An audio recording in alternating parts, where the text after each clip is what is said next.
Bonjour, bienvenue, moi c'est Diane Nyangoran, animatrice de la page I am Diane Nyangoran. Aujourd'hui, nous sommes au premier épisode de notre nouvelle émission Les petits secrets de Benguiste. Dans les petits secrets de Benguiste, je vous raconte toutes ces petites histoires que je sais, que j'ai vécues, que des personnes proches de moi ont vécu, dans le seul but de pouvoir encourager, motiver toutes ces personnes-là qui ont envie de vivre cette aventure européenne. Mon but en vous partageant ces histoires, c'est que vous soyez informés, parce que lorsqu'on est informé, on ne fait pas certaines erreurs. Donc aujourd'hui, dans ce premier épisode, je vais vous raconter ma propre histoire. Il y a très longtemps de cela, il y a au moins 10 ans de cela, j'ai eu cette envie-là de venir en Europe. J'ai eu cette envie de vivre cette aventure de venir en Europe parce que j'avais mes projets, des projets personnels. À l'époque, je recherchais un financement pour pouvoir produire mon premier film. Mais malgré toutes mes tentatives, je n'avais pas obtenu d'aide. Donc j'avais décidé comme ça, j'avais cette envie-là, cette motivation de venir en Europe, comme on dit, de venir me chercher, ensuite avoir de l'argent pour aller faire mes réalisations, pour aller réaliser mes films au pays, en Côte d'Ivoire. Et cela a coïncidé aussi avec le fait que j'ai rencontré celui qui va devenir le père de mes enfants. C'était en 2011, je l'ai rencontré comme ça sur les réseaux sociaux via Facebook. Donc lorsque je l'ai rencontré, on a sympathisé et j'ai accepté son amitié. Sans même le connaître, c'est-à-dire qu'on se voyait comme ça par vidéo. Par vidéo, on se voyait, on discutait et il m'a fait ses avances. Et il voulait que je puisse le rejoindre ici en Europe, chose que j'ai adhéré, chose que j'ai acceptée. Et c'est comme ça qu'on avait essayé de commencer à faire des démarches. Mais les choses se sont accélérées à cause de la crise qui s'est déroulée dans le courant de 2011-2012, à cause de la crise post-électorale. Mon père à l'époque était quelqu'un de connu à la RTI et il a été touché par rapport à cette crise-là. Et moi aussi, j'étais dans l'audiovisuel. Et ceux qui savaient que c'était mon père m'ont aussi indexé. Donc, je me sentais en danger, il me fallait absolument quitter le pays. C'est pour accélérer les choses, puisque maintenant, je venais de rencontrer quelqu'un qui voulait de moi, qui voulait même que je le rejoigne en Europe. Le père de mes enfants vivait en Suède. Donc, il voulait que je puisse venir en Suède. Donc c'est comme ça que pour accélérer les choses, j'avais une de mes tantes qui vivait en France. Donc j'ai contacté ma tante qui vivait en France et je lui ai fait part de mon projet. Et elle a accepté de me faire parvenir ses papiers pour que je puisse utiliser ces papiers de façon clandestine pour venir en Europe. Vu qu'on se ressemble beaucoup, c'est vrai que j'avais peur, mais c'était un risque que je devais prendre. Et mon père n'était même pas informé. J'ai fait croire à mon père que j'allais au Ghana. J'allais au Ghana parce que c'était un risque énorme, que j'allais au Ghana pour une activité. Et c'est par le Ghana que je suis passée avec les papiers de ma tante pour me retrouver en Suède. Et ça, c'était en septembre, le 18 septembre 2012. C'est comme ça que je suis arrivée en Suède, en Europe, et j'ai rencontré le père de mes enfants. Et lorsque nous sommes rencontrés, dès le début, tout évoluait bien. C'est-à-dire que le premier mois, c'était chic parce qu'on ne se connaissait pas. On venait maintenant de se rencontrer physiquement et vraiment tout allait bien. Mais après ce premier mois, c'est là que j'ai commencé à vivre véritablement, à ressentir véritablement le fonctionnement de l'Europe, les principes de l'Europe. Je vous explique ça parce que c'est important. Beaucoup de personnes croient que lorsqu'elles ont ce rêve-là de venir vivre à l'Occident, ce rêve-là s'arrête là. Non, ce rêve-là ne s'arrête pas là parce que le mode de fonctionnement de l'Afrique est totalement différent du mode de fonctionnement européen. C'est ça que je voudrais que vous puissiez comprendre. Moi, j'avais mon rêve. Je me suis dit, je suis arrivée là, c'est pour travailler au noir, faire quelque chose, avoir mon argent, commencer à économiser, ensuite après repartir en Côte d'Ivoire, faire mes réalisations. Mais lorsque j'avais un projet pour ma vie, le père de mes enfants s'opposait. Il voulait que je marche selon lui ses principes. Et moi, je ne voulais pas. Donc, c'était devenu la guerre, au fait, entre nous. C'était devenu la guerre entre nous. À chaque fois, les conflits. Jusqu'à ce que même je sois dépressive. Chose que je ne connaissais pas. En Suède, j'ai fait 2 tentatives de suicide. Tellement que je me sentais mal. Tellement que je me sentais mal. C'est-à-dire qu'il voulait qu'on marche selon ses principes. Moi, je ne voulais pas marcher selon ses principes. Je voulais marcher comme je voulais. Et ça n'allait pas.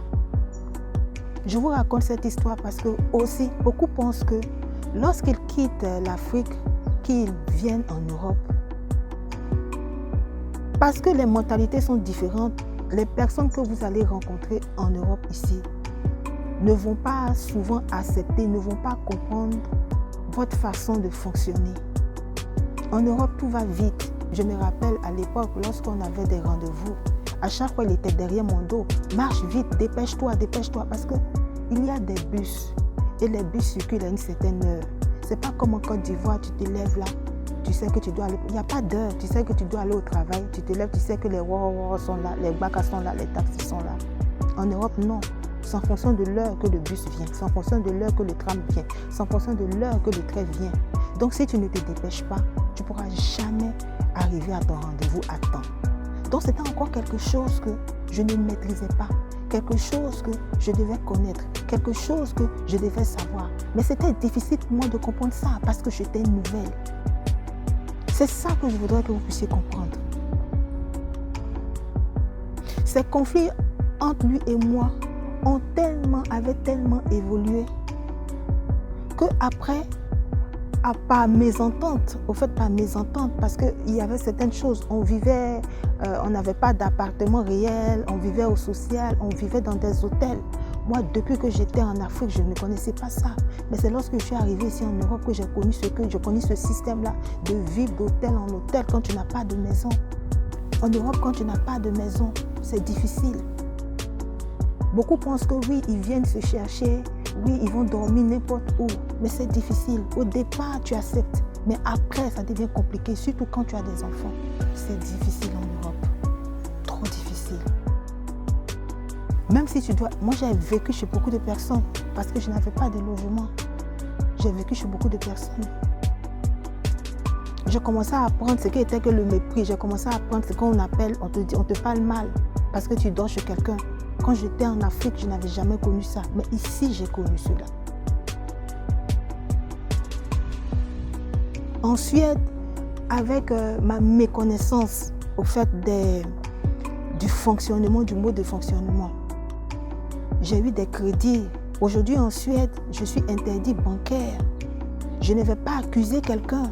Je vais m'accuser. Avant, j'accusais le père de mes enfants. Tout simplement parce qu'il voulait que j'agisse d'une certaine manière. Et je l'ai écouté. Et cela a eu des répercussions sur moi. Je suis interdit bancaire en Suède. Et lorsque tu es interdit bancaire, tu ne peux pas obtenir la nationalité. Et j'ai vécu ce mal-là. À la fin, je me suis séparée avec le père de mes enfants. Lorsque je me suis séparée avec le père de mes enfants, après, il y a eu encore un problème avec le social. Je vous expliquerai, les histoires sont longues, je vous expliquerai cela au fur et à mesure.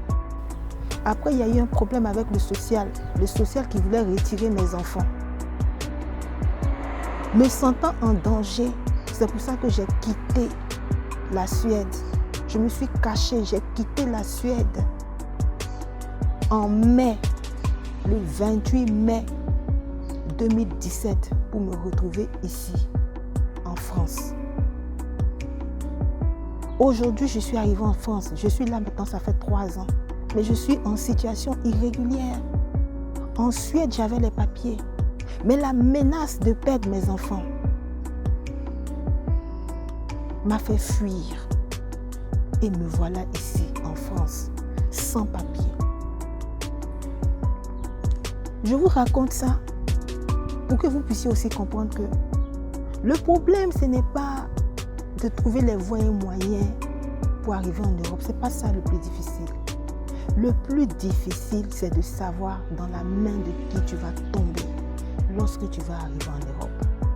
C'est ça l'élément important. Parce que c'est cette main-là qui va déterminer ta réussite ou tes problèmes. Si tu tombes dans un milieu où des gens ont une façon de réfléchir, c'est ce qui va t'arriver. Si cela est positif, c'est ce qui va t'arriver. Si cela est négatif, c'est ce qui va t'arriver. Il y a beaucoup de personnes qui sont arrivées ici en Europe, qui avaient des projets, qui avaient des plans positifs, mais aujourd'hui qui se retrouvent dans des problèmes, tout simplement parce qu'elles ont suivi d'autres personnes. Moi, ça a été mon cas. Ça a été mon cas. Aujourd'hui, j'ai quatre enfants qui ne sont pas grands. Mais je me retrouve ici en France en situation irrégulière. Vous ne pouvez pas savoir, au fait, ce que c'est qu'être en situation irrégulière. Quelqu'un qui a travaillé pendant des années en Côte d'Ivoire, qui a connu, qui avait sa maison, qui avait son indépendance, aujourd'hui, mes pas sont limités. Si on m'appelle tout de suite, qu'on me dit que mon père a eu quelque chose de grave au pays, je ne peux même pas partir. Il y a beaucoup de personnes qui sont là, dont les parents sont malades, dont les parents sont décédés, mais qui étaient dans l'incapacité d'y rendre parce qu'ils sont sans papier. Mais ils ne peuvent pas vous le dire. Ils ne peuvent pas vous le dire. Mais moi, je n'ai pas honte, je vous le dis. Un voyage se prépare. Si tu as envie de venir en Europe, prépare bien ton voyage. Tu vas tomber dans la main de qui? Tu viens chez qui? Informe-toi sur le pays. Informe-toi. Parce que c'est ce qui va déterminer ta réussite ou ton malheur.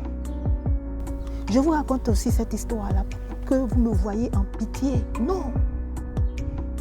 J'ai fait des erreurs.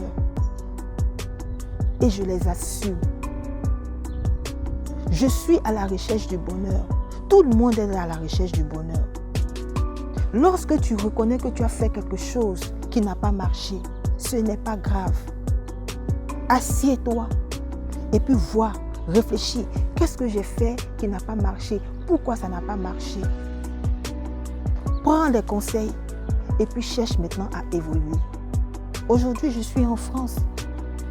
Je suis en train d'essayer d'établir une nouvelle vie pour mes enfants. C'est ce qui m'a motivé à créer cette émission, Les Petits Secrets de Benguiste. Parce que beaucoup de benguistes, beaucoup d'Africains qui ont ces difficultés-là ne vous diront pas cela. Ils vont cacher cela parce que vous avez une façon de les voir. Parce que vous croyez qu'ici c'est de l'or. Parce que vous croyez qu'ici tout va bien. Le bonheur se trouve partout. Le malheur se trouve partout. Ne crois pas qu'ici c'est seulement le bonheur. Ici aussi, il y a beaucoup de malheurs, il y a beaucoup de problèmes. Et je suis là pour te révéler cela dans mes différentes histoires. Voilà, nous allons nous arrêter là pour aujourd'hui. La prochaine fois, je vais vous raconter une autre histoire. Si vous avez aimé, n'hésitez surtout pas à me faire parvenir vos commentaires. Parce que nous sommes là pour échanger. J'aimerais échanger avec vous. Que pensez-vous de cette histoire-là? J'aimerais échanger avec vous. Si vous avez aussi aimé, n'hésitez pas à partager. Partagez au maximum pour que cela puisse tomber dans les oreilles de ceux qui en ont besoin. Si vous avez aussi aimé, n'hésitez pas à liker. Si vous avez aussi aimé, n'hésitez pas à vous abonner si vous n'êtes pas encore abonné. Voilà, je vous dis bye bye et on va se retrouver une prochaine fois pour les petits secrets de Benguiste. Bye bye.